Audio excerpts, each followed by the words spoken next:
Çok önemli süreçten geçiliyor. Siyasi tartışmalar, meclis hareketliydi. Her ne kadar şu an tatile girse de çerçeve yasanın yansımalarını hala tartışıyoruz. Ama bu süreç içerisinde hala kadına yönelik şiddet haberleri de almaya devam ediyoruz. Biz biliyoruz ki bu sürecin aslında öncüleri kadınlardı. Kadınların mücadelesiyle bir noktaya gelindi bu süreç. Ama kadına yönelik şiddet konusunda hala bir azalmanın olmadığını da görüyoruz. Belki bu noktaya nasıl gelindi? Yani katliamların artık bu kadar her gün neredeyse 4 kadının katledildiğinden söz ediyoruz. Bu noktaya nasıl geldi kadınlar? Bu kadar şiddetle nasıl yüz yüze kaldılar diye başlayabiliriz. Ardından da belki çözüm yöntemleri nedir diye bunu konuşuruz. Şimdi kadına yönelik şiddetin hani tarihsel süreçte baktığımızda gerçekten merkezi uygarlığın gelişim süreciyle birlikte kadınlar üzerindeki baskıyla başlayan bir süreçtir. Yani 10 bin yıllık bir geçmişi olan bir baskı sürecidir. Ancak bu baskı sürecini işte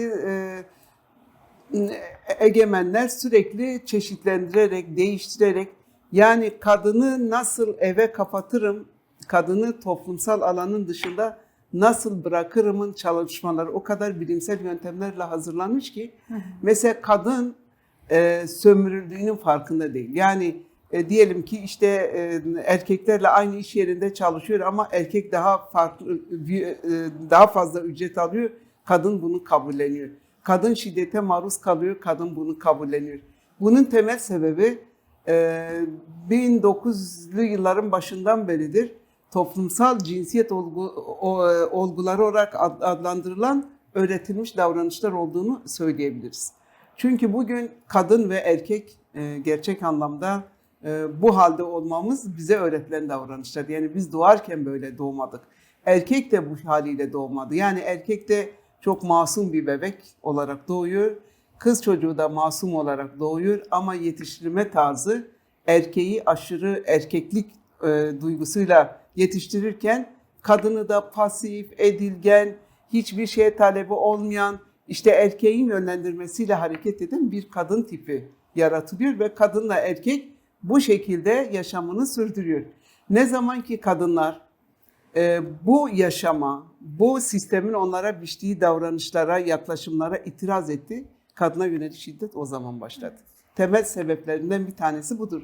Çünkü kadın dediğin erkeğe itaat edecek, kadının siyasette yeri yok, kadının yönetim kademelerinde yeri yok, kadının eğitimde yeri yok. Hiçbir yerde olmayan kadını erkek kendi cinsel obje olarak görüp işte çocuk doğuracak, ona bir aile ortamı hazırlayacak, onun için her türlü konforu hazırlayacak bir kadın boyutuyla hareket ediyor. Artık bugün gelinen bu aşamada, bu artık 100 yılda kadın o eski tarz yaşamı yaşamak istemiyor. Buna karşı itirazı var, buna karşı reddi var ve bugün bu kadar artmasının temel sebebi de bundan kaynaklıdır. Yani mesela işte çiftler evlendiğinde hastalıkta, sağlıkta ölünceye kadar beraberiz deniliyor. Ama bir bakıyor evlendikten bir kısa süre sonra kadın erkeğin kölesi olarak görülmeye başlanıyor. Yani öyle bir zihniyet veriliyor ki kadına, kadın doğurduğu çocukları bile kendi canından, kanından ürettiği çocukları bile erkeğin çocukları olarak algılıyor ve sahiplenme duygusu gelişmiyor. Yani bu duygusal anlamda böyle değil. Ama ona öğretilen bir davranıştır. Sonuçta her şeyin sahibi erkekse bu çocuklar da erkeğindir. Senin bu çocukların üzerinde hiç söz sahibi olma hakkın yok. Yani zaten mahkemelerde de öyle. Boşanma durumunda kadın, yani yeni doğan bebek, anneye ihtiyacı var. Onun için bir de anne o çocuğu alabilmek için yoğun bir mücadele veriyor. Evet. Çünkü mahkemelerin de, devletin de, sistemlerin de tümünün bakış açısı erildir ve bu eril zihniyetle hareket ediyor. Bugün işte Siverek'te geçen gün katledilen arabada yakılarak katledilen bir kadının olduğunu gördük. Ondan sonra yine Diyarbakır'da uyuşturucunun etkisiyle öldürülen bir kadına rastladık. Sakarya'da 15 yaşında göçmen bir genç kadının tecavüze uğraması sonucu yaşının büyütülerek gösterilmesi ve tecavüz edenlerin yargılanmaması için böyle bir mahkeme kararının, yani bu kadar hukuk, herkesin güvendiği hukukun böyle bir şeye alet olması da ayrı bir tartışma konusu ama asıl temelinde yatan kadına bakış açısıdır. Kadına biçilen roldür. Kadının toplumda görünen kısmıdır yani. Evet, aslında hem etkileri yargıya da yansımasını, bu cinsiyet eşitsizliğinin yargıya, medyaya, topluma yansımalarını hepimiz yaşıyoruz. Sizin verdiğiniz 3 örnekte geçtiğimiz hafta aslında belki de gündem olması gereken 3 olaydı. Ancak ne yazık ki birçok gündem arasında silinip gidildiğini görüyoruz. Özellikle Sakarya'daki çocuğun, Evet. 15 yaşındaki çocuğun, Suriyeli bir kız çocuğunun tecavüze uğraması ve tutanaklarda, karakolda yaşının 19 olarak kayıtlara geçmesi ve bu yaş değişikliğinden kaynaklı failin serbest bırakıldığını görüyoruz. Her ne kadar daha sonradan tutuklansa da orada da tercümanın itirazıyla oluyor bu. Yine özellikle Gülistan Karadağ, Ahmet'te katledildi 2 erkek tarafından ve erkeklerin savunmasını siz de söylediniz. Evet. Uyuşturucunun etkisindeyiz dediler. Yine Siverek'teki kadın katliamı da oldukça aslında bunların hepsi gündem olması gereken konularken çok da konuşulmadığını da görüyoruz. Sadece kadınların gündeminde. Bu noktada özellikle uyuşturucu ve fuhuşu tekrar konuşmakta fayda var sanırım. Özel savaş politikalarını konuşuyoruz ve artık Kürdistan'ın her kentinde uyuşturucuya karşı gençler ayaklanmış durumda. Yani bu meselenin en büyük mağdurları gençler ve buna karşı da en büyük tepki gösteren yine gençler. Çadırlar kurdular, nöbet eylemleri devam ediyor. Biraz bu özel savaş politikalarını konuşacak olursak yansımalarını, kadına yönelik şiddet noktasında şiddeti artırıyor mu? Siz nasıl değerlendiriyorsunuz? Şimdi hani demin de söyledim, tarihsel süreç içinde kadına yönelik şiddet işte toplumsal cinsiyet eşitsizliğiyle yaratılan olgularla devam ediyor. Bugün kadınlar üzerinde yaratılmak istenen, yani yaratılan daha doğrusu özel savaş politikaları da yine bu toplumsal cinsiyet olgularının bir devamı, farklılığı, sürece ve koşullara göre uyarlanmış başka bir yöntemidir. Çünkü sistem hep aynı şeyle gitmiyor. Yani dönem koşullarına göre tarz değiştiriyor, yöntem değiştiriyor. Mesela bu özellikle Kürdistan'da, yani aslında özel savaş politikalarının tarihi Cumhuriyet tarihiyle birlikte başlıyor. İşte asimilasyon, köy yakmalar ve benzeri bütün bunlar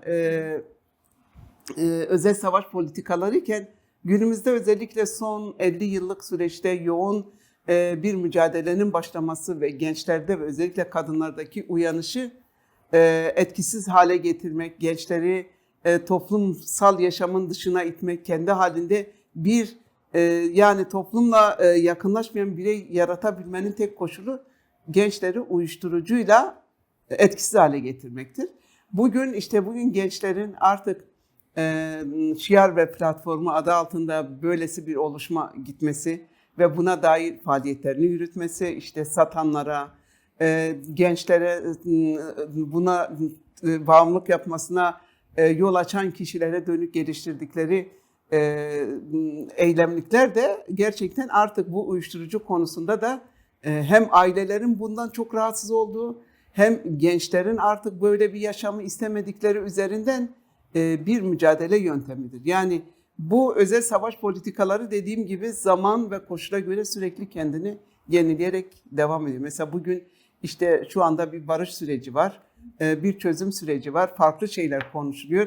Belki gençlerin siyaset alanında etkin olarak katılmasını engelleme daha fazlayken bugün Kürtlerin coğrafyasında işte HES'lerle, JES'lerle tahrip edilen bir süreç var. Yani bütün bunlar özel savaş politikalarının bir boyutudur. Yani Kürtlere hiçbir şekilde bir yaşam reva görünmüyor. Yani iktidar tarafından. Bu vesileyle sürekli değiştirilen bir özel savaş yöntemi ve politikaları da var. Son kurbanları maalesef ki gençler. Yani biz hepimiz kendi ana dilimizle eğitim görmeyerek Türkçe zorla öğretildiği dönemde özel savaş politikalarının bir parçasıydı. Bugünkü gençleri uyuşturucuya alıştıran, uyuşturucuya sürükleme de bir özel savaş politikasıdır. Coğrafyamızda yapılmak istenen HES'ler, JES'lerle Kürt halkının zehirlenmesi de özel savaş politikasıdır. Yani bilmiyorum, önemli olan bunların geliştirdiği yöntemler değil, önemli olan bu süreçte artık hepimizin Bu bizi olumsuzlamaya dönük götüren, kadınıyla, erkeğiyle, çocuğuyla, toplumuyla götüren yaklaşımların artık farkında olabilmek, farkında olmak çok önemli. Ve bu farkında olmanın yarattığı bir mücadele tarzı çok önemli bir süreçtir. Yani gençler uyuşturucudan az hayatını kaybetmedi. Yani mesela İpek Er de bir uyuşturucu kurbanıydı ve kendisine özel savaş politikalarının bir kurbanıydı. Bu şekilde gitti. Yani çok fazla kadın intihar etmek zorunda kaldı. İşte feodal aile yapısının getirdiği bazı yaklaşımlar, işte ailenin kabul edemeyeceği yaklaşımlardan kaynaklı genç kadınlar ya intihar ettiler ya da aileler tarafından intihara zorlandı ya da aileler katledildi. Ahmet'te de bütün Sur'da ve özellikle Sur ve Bağlar bu uyuşturucu bağımlılığının en çok gelişkin olduğu 2 ilçemizdir. Orada da gençlerin yoğun bir eylemlikleri var. Buna dair kurdukları çadırlar var ve bu çadırlarda halkı bilinçlendirme, bu özel savaş politikalarını boşa çıkarmanın en iyi bir mücadele yöntemini şu anda gençler geliştiriyorlar. Yine çok önemli bir gündem kadınların gündeminde.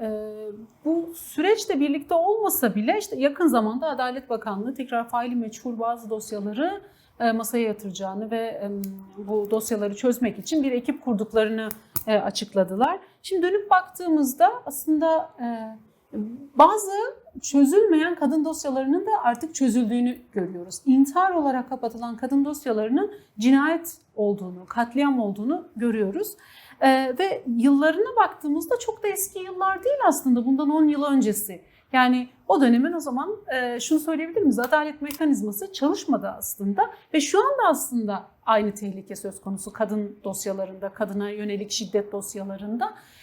Birçok kadının, yaklaşık en azından şu ana kadar bilinen 12 kadının intihar denilerek kapatılan ya da faili meçhul bir şekilde bırakılan dosyasının kadın katliamı olduğu açığa çıktı ve son derece vahşi yöntemlerle kadınların katledildiğini 10 yıl sonra, belki 15 yıl sonra öğrendik. Bunu nasıl değerlendirmek, nasıl okumak lazım? Ya aslında bunu şöyle okumak lazım. Yani dediğim gibi sistem eril bir sistemdir.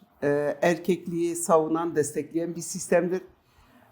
Kadın katledildiğinde işte erkekler zaten cezaevine girse de en ufak bir yaklaşım, bir iyi niyet erkeğin tahliyesine yol açabiliyor. Yani çoğunlukla da mesela geçen gün sanırım bir şeyde kadın öldürdüğü için erken tahliye olan bir kişinin tekrar bir başka kadın, hatta annesini döverek öldürmesine yol açan bir sahne vardı. Mesela bunları hep görmemezlikten, yani ölen kadındır ya ne olacak yani, çünkü kadının hiçbir toplumda yeri yok ki, yani kadın önemli değil ama erkeğin öldürdüğü bir kadın için cezaevinde yatması erkekliğe aykırı olarak görüldüğü için erkekler yargılanmıyor. Yani bundan kaynaklı mesela hep işte yargılanmasın diye bu sefer cinayet, direkt cinayet yerine şüpheli kadın ölümleri başladı. Evet. İşte kadınlar yüksekten düşüyor. Kadın kendi kendine asıyor, kadın şunu yapıyor. Yani bütün bunlar aslında cinayet olduğu kesin olmasına rağmen yargı bu konuda hemen dosyayı anında intihar değil, dosyayı kapatıyor. Bugün eğer bu öldürülen kadınların dosyaları tekrar gündeme geliyorsa gerçekten yıllardır kadınların verdiği mücadelenin bir sonucudur. Yani kadın örgütleri, ister Kürt Kadın Hareketi, Türkiye'deki Feminist Kadın Hareketi, hiçbir kadın örgütü ölen kadının yani şüpheli şekilde hayatını kaybeden kadının intihar olduğuna dair kimse inanmıyor. Hiçbirimizin buna inancı yok. Biz biliyoruz ki mutlaka orada bir erkeğin katliamı söz konusudur. Yani kadınların bu konuda verdiği mücadele, mesela bir Şule Çet davası vardı. Şule Çet davası yıllar sonra kadınlar hiçbir zaman Şule için adalet istemekten vazgeçmedi ve Şule'nin gerçekten yani erkek arkadaşı tarafından yüksekten atılarak öldürüldüğü ortaya çıktı ve fail tutuklandı. Yani bugün Adalet Bakanlığı'nın yakın süreçte olan şeyleri ortaya çıkarması, işte şu olay da çözüldü, bu olay da çözüldü. Niye hala Gülistan Doku çözülmüyor? 5 yıldır. Bu kadar ortada şey var, tanık var, delil var. Bir bir kadının öldürüldüğü için şu anda 20'ye yakın insan cezaevinde, belki daha fazla, bir ilim valisi de olmak üzere cezaevinde. Hala çözülmüyor ama bundan 14 yıl önceki bir cinayet çözülebiliyorsa Demek ki bu zaten çözülmüş ama kamuoyunun nezdinde intihar vakası olarak üstü kapatılmıştır. Muhtemelen de öldüren kesim ya yani iktidara işte yakınlığıyla biliniyor ya da toplumda farklı bir noktada olduğu için yargılanması istenmediği için hemen intihar olarak üstü kapatılmıştı. Yani Diyarbakır'da da benzer olaylar çok fazla. Yani kadınlar katledildiğinde ya da işte şüpheli kadın ölümü dendiğinde biz aileleri ziyaret ettiğimizde bütün ailelerin söylemi şudur: benim kızım intihar etmezdi. Benim kızımın intihar etmesi için bir neden yoktu. İşte dün gece kendine bilmem kıyafet siparişi verdi, kitap siparişi verdi. Veren genç kadınların kendini ertesi gün katletmesi mümkün mü? Kendi kendilerini öldürmesi mümkün mü? Değil. Bütün bunlar gerçekten iktidar şunu düşünüyor: kadınlar demesin biz bunu başardık, biz mücadelemizle bir kazanım elde ettik, bu da iktidarın kazanımı olsun diye eski davaları, eskiden kendilerini de çözüp intihar süsü yani intihar olarak gösterip kapattıkları davaları yeniden açmalarıdır. Ya da çözmek için uğraşmadıkları Evet, davalar. Yani uğraşmışlarsa da mesela diyor ki dokunma ona, davayı şu şekilde kapat. Hı hı. Yani işte Gülistan Doku davası nerelere kadar gitti bilmiyorum yani. Ya Belki de farklı Rojin içinde. Kabayiş. Evet, Rojin Kabayiş de aynı şekilde. Kim bilir ucu daha başka yerlere dokunur mu, oralara kadar gider mi bilmiyorum ama gerçekten bu ailelerin de bir an önce kendi hani bir aile en son isteyeceği şey ya da hayatta hiç istemeyeceği şey bir evladının mezarı olmasıdır ama şu anda aileler çocuklarının mezarını görmek için mücadele veriyor. Yani bu özel savaş politikaları Kürtleri bu hale getirdi gerçekten. Yani çocuğunun mezarını bulmak ve mezarına gidip teselli bulmak için mezar mücadelesi veriyor. Yani Kürt halkı bugün bu hale geldi. Bu noktada tabii ki devletin politikalarını, işte çıkarılan yasaları, değiştirilen yasaları ya da kadınların kazanılmış haklarının ellerinden geri alınmasını da sanırım konuşmak gerekecek. Devlet ve iktidarın, AKP iktidarının özellikle politikalarını nasıl değerlendirmek lazım? Aile yılı ilan edildi, nafaka hakkına yönelik bir saldırı söz konusuydu ve oradaki değişimlerin aslında her ne kadar kadını da erkeği de kapsadığını söyleseler de nafaka hakkının toplumsal cinsiyet eşitsizliğinden kaynaklı kadınları daha çok ilgilendiren bir mesele olduğunu da biliyoruz. Özellikle kazanılmış hakların tekrar geri alınmasının kadına yönelik şiddet noktasında nasıl etkisi vardır? Yani biz demin de konuştuk. Gerçekten kadın katliamlarında kadın katillerini cesaretlendiren en önemli etken cezasızlık politikasıdır. Ya çok az cezaevinde yatmalarını sağlanıyor ya da hiç işte üstü kapatılarak işte şüpheli ölüm diye kapatılıyor. Yani bu kadınlar mücadelesiyle mesela düşünebilirsiniz, Türkiye Cumhuriyeti 1923 yılından beri ilan edildi. Ama kadınların korunmasına dair yasa 2011 yılında yürürlüğe giriyor. Yani bu 70-80 yıl boyunca kadının işte evde şiddet görüyorsa yasa diyor ki aile içidir, karı kocadır, bizi ilgilendirmez diyor. Hiçbir şekilde bunun şiddet olarak kabul etmiyor ve şikayet konusu dahi edilemiyor. Ama kadınların uzun süreli verdiği mücadele sonucunda 2011 yılında 6284 sayılı yasa yürürlüğe giriyor. Bu yasa kadını ve çocuğu koruyan, aileyi koruyan bir yasadır. Buna rağmen yasa var ama etkin kullanılmıyor. Yani dediğim gibi mücadeleyle yasa oluşturuldu, hayata geçirildi, yasallaştı ama yasa etkin şekilde kullanıyor. Mesela kadın karakola başvurup ben tehdit alıyorum, ölüm tehditleri alıyorum dediğimde biz bir şey yapamıyoruz deniyor. Ya da git işte tehlike oluştuğunda bizi ara. Zaten arayana kadar olan oluyor. O sırada olan oluyor. Mesela İstanbul Sözleşmesi de bu en büyük kazanımlarından bir tanesiydi. Yani İstanbul Sözleşmesi'nin oluşmasına, örgütlenmesine yol açan neden de Diyarbakır'daki yine bir kadın katliamının ailenin verdiği mücadele sonucu hayata geçirilen bir yasadır. Bu da kaldırıldı. Yani normalde hani gerçek anlamda kadın erkek eşitliğini savunan, toplumsal eşitliği savunan bir iktidarın yapması gereken bu yasaları gündemden, yürürlükten kaldırmak değil, daha çok etkin yasalar oluşturmak ve bu oluşan yasaların da etkin kullanılmasının önünü açmaktır. Ama maalesef bu yapılmıyor. Bu yapılmadığı için de kadın katliamları almış başını gidiyor. Hemen hemen her gün televizyonu açtığımızda ilk karşımıza çıkan herhangi bir ilimizde bir kadının katledilme olayıdır. Kadın katliamları önümüze çıkıyor. Ama şöyle bir gerçek de var. Eskiden mesela bir kadın öldürüldüğünde şöyle deniyordu. Acaba niye öldürüldü? Ama şu anda o soru çok azaldı. Kimse acaba diye sormuyor. Sadece şu dönüyor. Bu erkeklere ne oldu? Neden bu kadar çok kadın katlediliyor? Yani o sorunun ortadan kalkması bile kadına yaklaşım. İşte mutlaka kadın bu cezayı hak etmiştir. Kadın ölmeyi hak etmiştir. Yaklaşımının ortadan kalkması da kadın mücadelesinin geldiği bir boyuttur ve aynı zamanda hani erkek suçlandığı için erkek daha çok şiddete yöneliyor. Yani suçlanan erkek daha çok şiddete yöneliyor. Zaten şiddet meyilli bir insan gerçekten bu bir hastalıktır. Yani hiç kimse durup dururken bir insana tokat atmaz. Ama erkek dövüyor, sopayla dövüyor, ondan sonra yumrukla dövüyor. Bununla da yetinmeyip en son silah veya işte bıçakla bu amacına ulaşıyor. Yani o kendi hırsına, kendi erkekliğine yedirmediği için ya kadın karşısında bir şeye itiraz etmiştir ya bir şeyi kabul etmemiştir.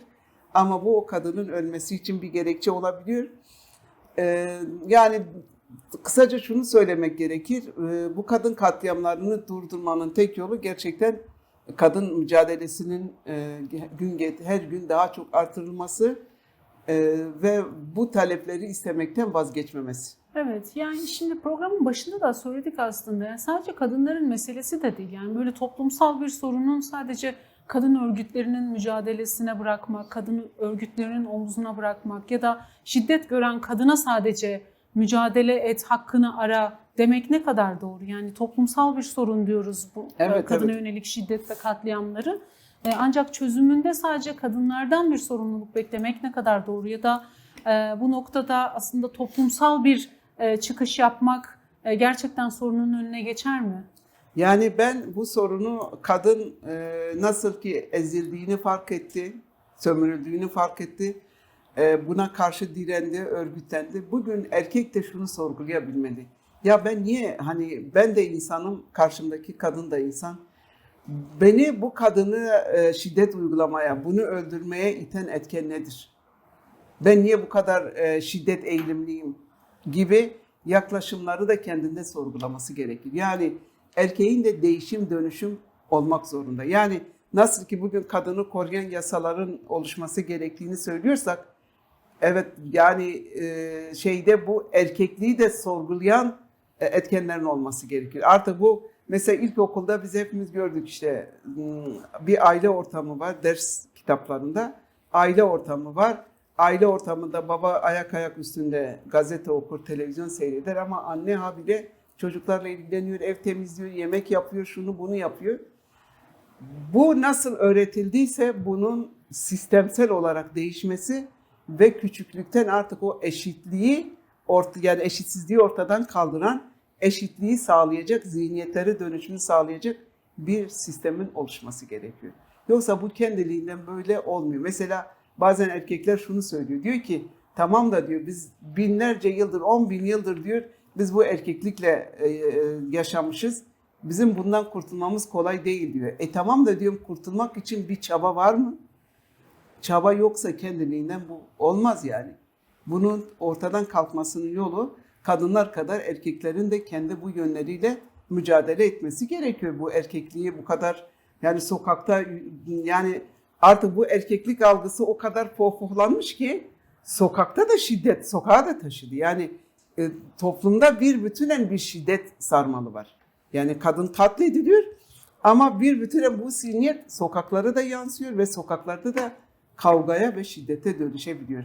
Yani bunun temel sebebi toplumsal cinsiyet eşitsizliğinin yarattığı kişilik yapılanmasıdır. Bunun değişip dönüşmesi gerekiyor. Şöyle tekrar bir devlet politikalarına dönecek olursak aslında her bir olay bir mesaj da içeriyor diyebiliriz sanırım. İstanbul'da geri gönderme merkezinde Alman bir kadın aktiviste yönelik tecavüz suçu işlendi ve bir polis tarafından. Ve aktivistin açıklamasıyla aslında kamuoyu bundan haberdar oldu.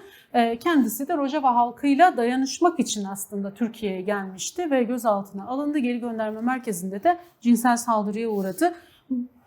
Bu durumu nasıl görmek lazım peki? Yani bir yandan sadece Kürtler arasında değil aslında, diğer ülkelerin kadınları da buradaki Kürtlerle, kadınlarla ya da Kürdistan'ın diğer parçalarıyla dayanışmak için aslında geliyorlar. Böyle bir duyarlılıkla Türkiye'ye geliyorlar ama burada bir devlet kurumunda tecavüze uğruyorlar.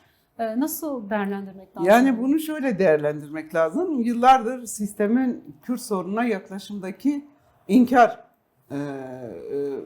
boyutuyla ilgilidir. Yani zaten kadın olduğunuz için erkeğin o yönlü cinsel objesi olarak görülüyor.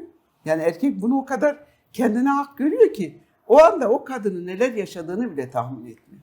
Yani tahmin ediyor aslında ama kendince diyor ki kendisi bundan nasıl bir durum yaşıyorsa, psikoloji yaşıyorsa kadının da onu yaşadığını iddia ediyor. Çünkü o sürekli o bencilliğiyle, benliğiyle sadece kendini düşünen bir varlıktır.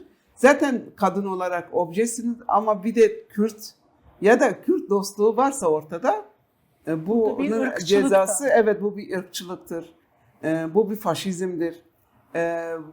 Daha çok bu tür yani şiddet, taciz ve tecavüzlere maruz kalma durumu daha çok yaşanabiliyor yani.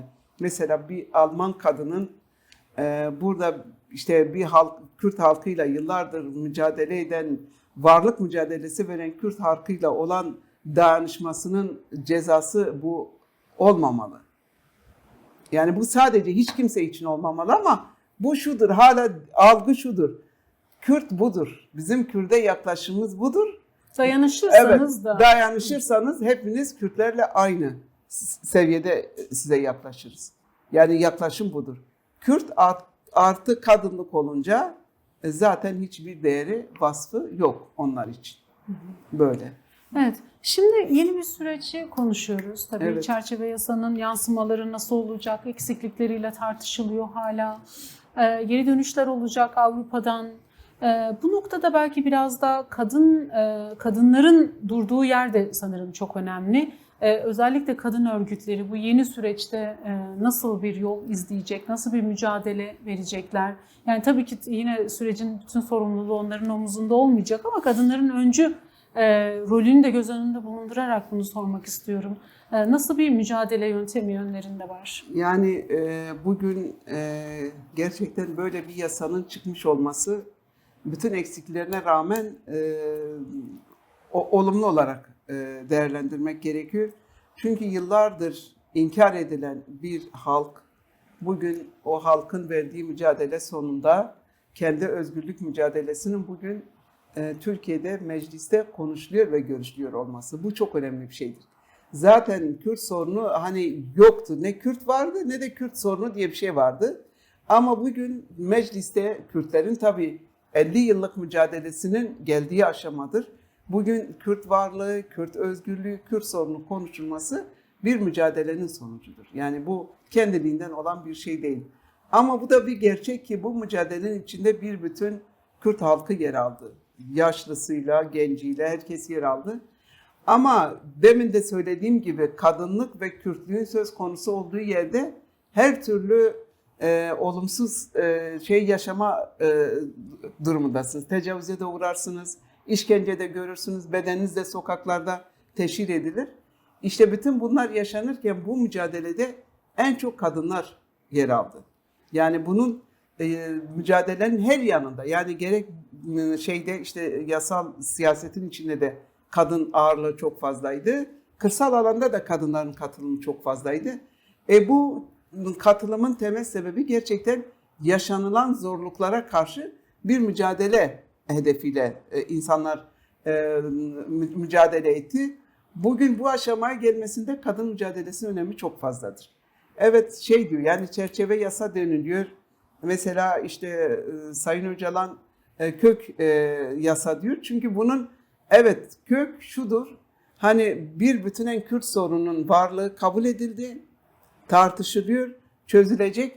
Ama bunun çözülebilmesi için işte dağdan gelenlerle ilgili bu kökün bir dalı olacak, Avrupa'dan gelenlerle ilgili bir dal olacak, kadınlarla ilgili bir dal olacak. Yani bu dallar, bu kök kendi içinde gelişecek ve her dal kendi zemininde kendisinin neler yapabileceği üzerine bir tartışma olacak. Yani mesela bugün Rojava'da şu anda entegrasyon çalışmasında en reddedilen şey kadın savaşçıların kendilerinin şey içinde ifade edebilmesidir. Yani buna dair engellerden kaynaklı bugün hala orada yaklaşık bir yıldır istenilen düzeyde bir sonuç alınamıyor.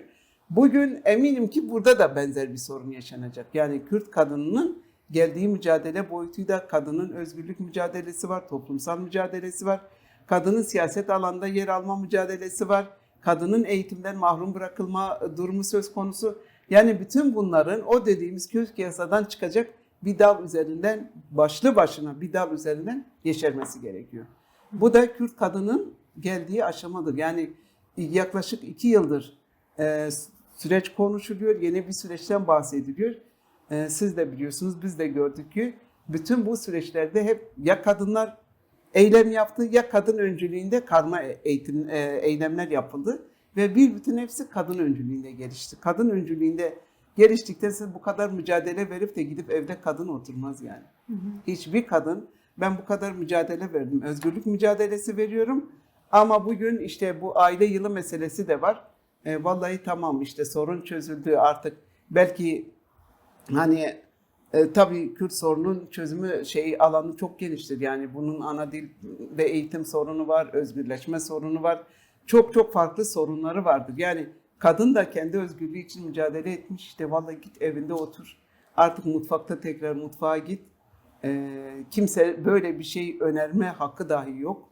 Yani bu yıl özellikle kadınların eleştirdiği, tepki gösterdiği bir mesele de aile yılıydı. Yani nafaka hakkına karşı da o hakkın ellerinden alınmış olmasına karşı da tepkililerdi. Ama aile yılı önümüzdeki 10 yılın politikasını da belirleyen aslında bir strateji olarak karşımızda duruyor.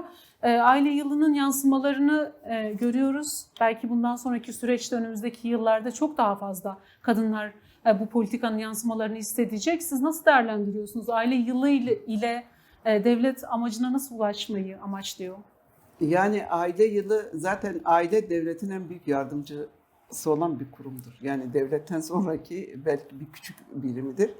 Ama devletlerin içini çok kolaylaştıran bir durumdur. Çünkü mesela Sayın Öcalan'ın da bir deyimi vardır. Kürtlerde işte kadınları evlendirileceği zaman kadınla erkek gibi başını bağlayalım. Bu baş bağlama aslında şudur.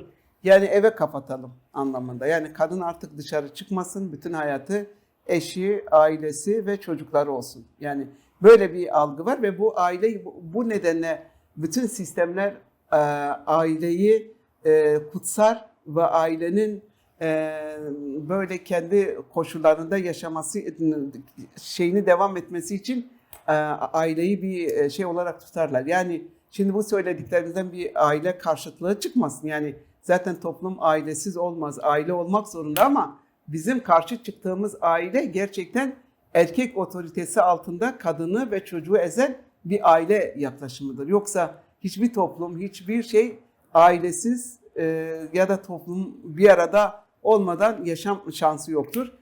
Asla aileye karşı değiliz ama iktidarın kendi politikalarını daha rahat yaşama geçirebilmesi için mesela bugün nasıl İstanbul Sözleşmesi'ni işte yeniden Refah Partisi'nin ittifakından kaynaklı kaldırdıysa 6284 sayılı yasa Hüdapar'ın önerisi hala var. İtirazı çok kaldırılması yönünde iktidarla yapılacak ittifak üzerinden o 6284 üzerinden bir ittifak kurduysa ve bu yasalar yani bu yasalar bu ittifaklar üzerinden kaldırılmasının temel sebebi de gerçekten bu iki yasada kadının özgürlüğünü sağlayan, özgürlüğünü savunan, erkek şiddetine karşı kadını koruyan yasalar olmasından kaynaklı. Erkek eril zihniyet bundan rahatsız oldu ve bu yasaların yürürlükten kaldırılmasını sağladı. Evet, bugün ailenin temel hizmeti budur. Yani devletin kontrol altına almada zorlandığı bireyleri aile kavramı, kutsal aile, tartışılmayan aile üçüncü şahısların müdahale etmemesi gereken aile çatısı altında kadını ve erkeği özgürlüğünden, toplumsal yaşamından mahrum bırakmaktır. Ve sistemin istediği ölçüde kadına yer vermektir, kadına yol vermektir. Bu yüzden sistemler için aile çok önemli. Yani bu sadece Türkiye'de böyle değil. Mesela Sovyetler Birliği'nde devrim olduktan sonra kadınlar devrime aktif bir şekilde katılım sağlıyor. Devrim olduktan sonra kadınların sorunu ortada kalıyor. Yani kadına dair bir çözüm olmuyor. Ve Gorbaçov şöyle bir açıklama yapıyor. Diyor ki bugün eğer biz toplum olarak bu kadar sorunu yaşıyorsak kadınların aile yaşamından kopmuş olmasıdır. Bir toplumun yaratılmasının temel yolu ailelerin güçlendirilmesidir ve kadınların tekrar aile içine girmesi gerektiği yönünde ki vaatlerinden sonra Sovyetler Birliği'nde ki nasıl bugün Rusya haline geldi. Gerçekten kadını böyle köleleştirirsen, kadını toplumsal yaşamın dışına itersen o toplumda çökmeye mahkumdur. Bugün bizim de yaşadığımız budur gerçekten.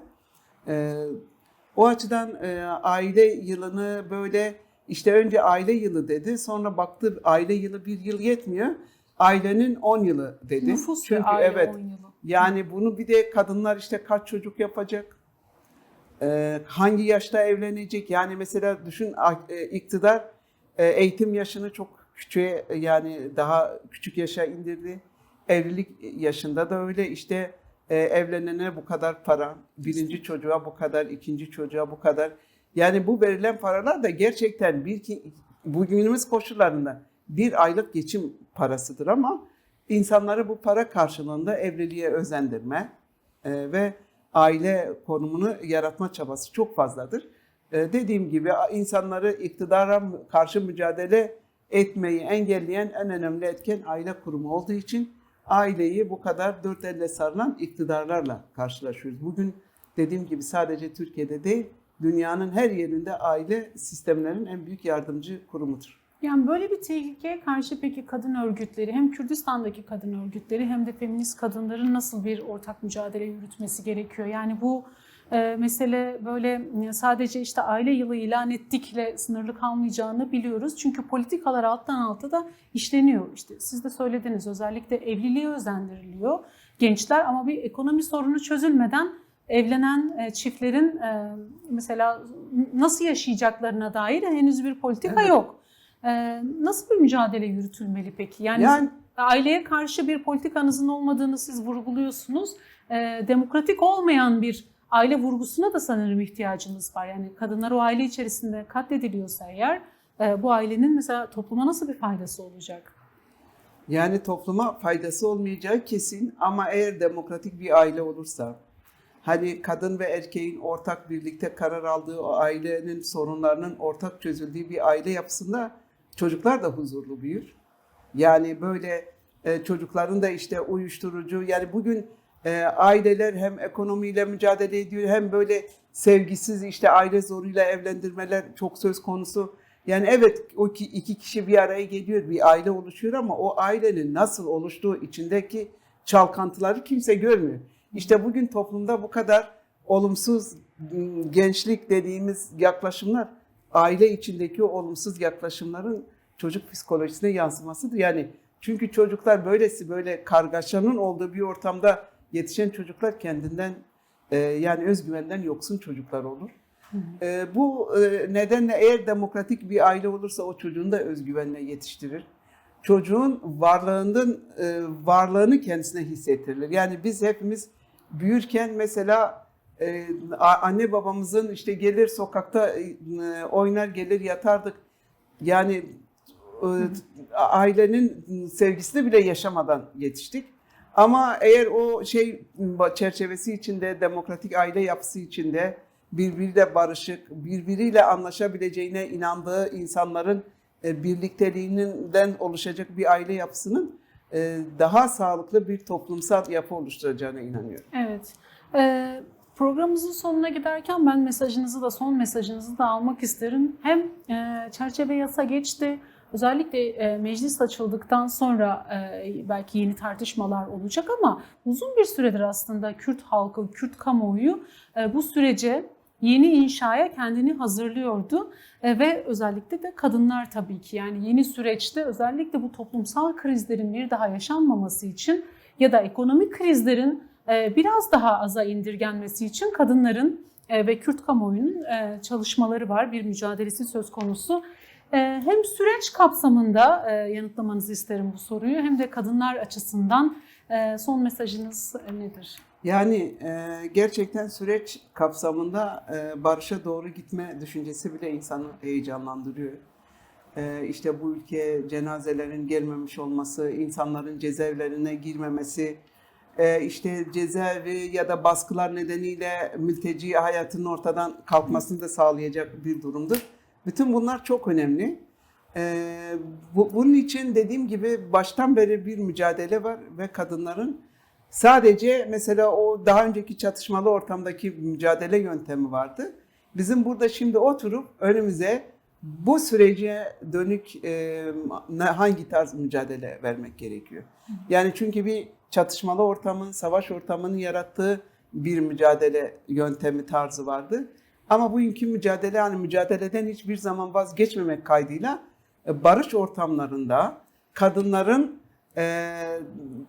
bunca yıldır mücadele ettiği sistemin yasallaşması için nasıl bir mücadele verilmesi gerektiğini kadınlar kendi arasında konuşuyor ve buna dair de çözüm üretiliyor. Yani biz de biliyoruz ki kadınlar talepleri olmadığı sürece kadınlara gerekli haklar da verilmeyecek. Yani daha doğrusu kimse hak vermiyor. Kadın kendi elde ettiği mücadeleyle haklarını elde ediyor.